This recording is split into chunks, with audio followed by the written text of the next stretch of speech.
Are you supposed to be up here? You are? Were you in his vehicle earlier? No? Well, we got a complaint from him that you were in his vehicle tonight and you're harassing him and stalking him. Back my hand, back my hand. All right, step back over here, back to my car, please. The man she named was inside the building. He had not invited her. He had called police. This was not the first time she had been in that parking lot. Automated cameras had logged her vehicle there 33 times, over 19 days. She said each time she had a reason to be there. The question the cameras couldn't answer was whether she believed that. Hannah Freeman was 27 years old. She taught 4th grade at Ranger High-Tech Academy in North Ridgeville, Ohio. No disciplinary record, no prior criminal history. One additional detail that received almost no attention in the coverage that followed: her father was the North Ridgeville chief of police.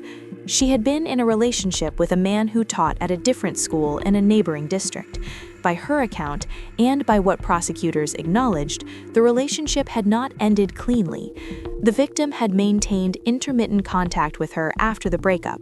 That detail appeared once in a legal document and was not discussed again in open court. The prosecution described her actions as causing fear. The judge described the situation as a bizarre breakup between two professionals. Those are not the same description, and the distance between them is where this case actually lives. The first police report was filed on November 6th.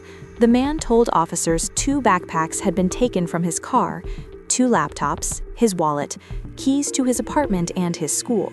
He said he believed Hannah had taken them. Prosecutors later offered an explanation for why. She took them to make him talk to her. That explanation carries 2 very different implications. One, a person in calculated pursuit of leverage, deliberately taking items to manufacture contact. 2, a person so dysregulated by the end of a relationship that the action itself had become disconnected from its consequence. Both produce the same behavior. They do not share the same interior. The man also told police something beyond the theft. He said she came to his workplace, his residence, that it caused him, his word, anguish. She had not threatened him in writing, had not left notes, had not approached him publicly. She had appeared, quietly, repeatedly, at the edges of his day. The following morning, she was in his parking lot again. When officers arrived, she was calm. She told them he had invited her. She was not agitated, not fleeing, not constructing an elaborate story. She offered one sentence and stayed with it. That kind of stillness reads differently depending on what produced it. A person who has rehearsed their cover stays calm, but a person who genuinely believes what they are saying also stays calm. The behavior is identical, the origin is not. Prosecutors acknowledged, once in a pre-sentencing document, that the victim had maintained some contact with her after the breakup. The nature of that contact was not specified publicly. It did not appear in the sentencing hearing, but it existed in the record.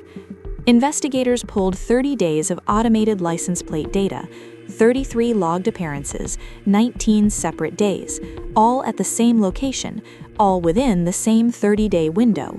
That pattern requires something beyond impulse. It requires knowing his schedule, his arrival time, his route. It requires returning after the previous visit produced no contact, and returning again and again. 33 times suggests a person operating inside a logic that had become entirely self-referential, where each failed attempt produced not withdrawal, but recalibration. Or it suggests something simpler and harder to measure, a person who had not yet understood that it was over, and kept going back because, in her framework, it wasn't. The original indictment listed 5 felony charges: menacing by stalking, trespass, theft, identity fraud, theft of drugs. Before sentencing, 3 charges were dropped entirely, 3 reduced to misdemeanors. The prosecutor's office stated publicly they had consulted the victim before agreeing to the reduction. That consultation is not standard in every case. It suggests the victim's position on prosecution was a factor. What that position was, whether he wanted leniency, whether he had communicated anything that complicated the state's case, was not disclosed. The identity fraud charge disappeared without explanation. The theft of drugs charge disappeared without explanation. Both had been listed in the original indictment. Neither was discussed at sentencing. A case where the victim is consulted before charges are reduced is not automatically a case where the victim bears responsibility, but it is a case where his role in the full picture was more complex than a single word, victim, contains.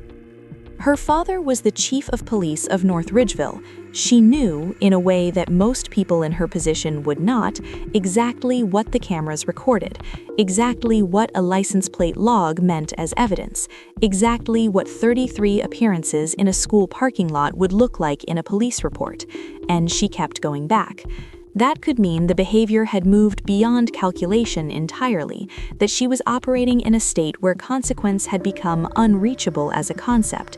Or it could mean something else, that she believed at some level the contact was still mutual, that the intermittent communication after the breakup had created a threshold she had not yet crossed in her own accounting. Psychologists describe this as cognitive tunneling, when a person's attention narrows so completely around a single goal that contradicting information stops registering. The cameras were recording. She already knew that. She went back anyway. At sentencing, she told the judge she had acted out of emotion, that she regretted her decisions, that he would not see her again. The judge called it a bizarre breakup. Her attorney called the sentence unfair. She left the courtroom in tears. The cameras outside the building recorded her leaving the same building she had entered 33 times before, this time escorted. What the flock camera data, the stolen backpacks, the daughter of a police chief returning to the same parking lot 33 times all share is not what the coverage focused on. The coverage focused on the crying. What it didn't focus on was the months before November, the unanswered calls she may have read as delayed, the intermittent contact she may have read as unresolved. The slow narrowing of a person's entire relational world down to one fixed point, that process is rarely visible until a camera logs it the 33rd time. By then, the behavior that produced it had been in motion for far longer than any log can reach, and the people closest to it, sometimes the people most trained to recognize it, are the last ones to name what they are seeing.